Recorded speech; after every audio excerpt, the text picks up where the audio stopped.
Hi, I'm Kevin Osei, and this is my final project for the course HAP780 at George Mason University, Predicting Alcohol Abuse in Black Patients. While the Black community is a minority in America, they have some of the highest rates of substance abuse. The National Survey on Drug Use and Health found that in 2013, 43.5% of African American adults drank at the time, and 7.4% struggled with alcohol addiction.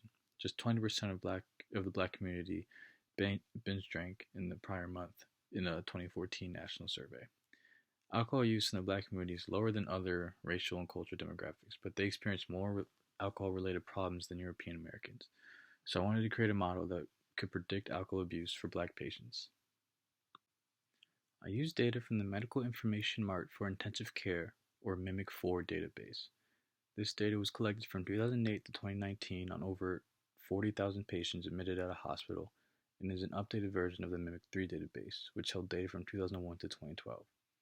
From this database, I used the tables on patients, admissions, diagnosis, and diagnosis descriptions.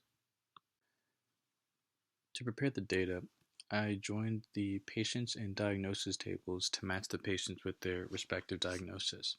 In this join, I made sure to only include patients aged 18 and older.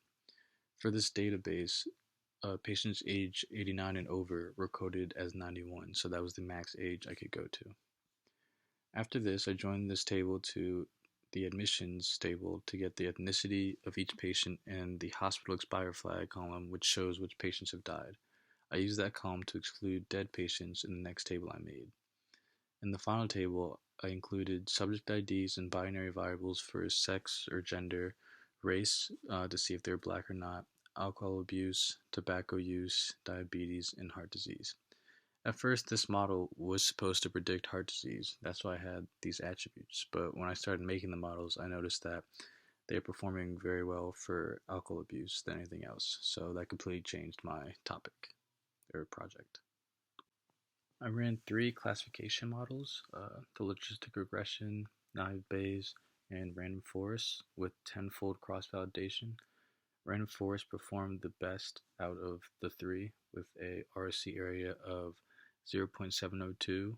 Naive Bayes was the second best with a RC area of 0.701, and logistic regression was the worst of the 3 with 0.7.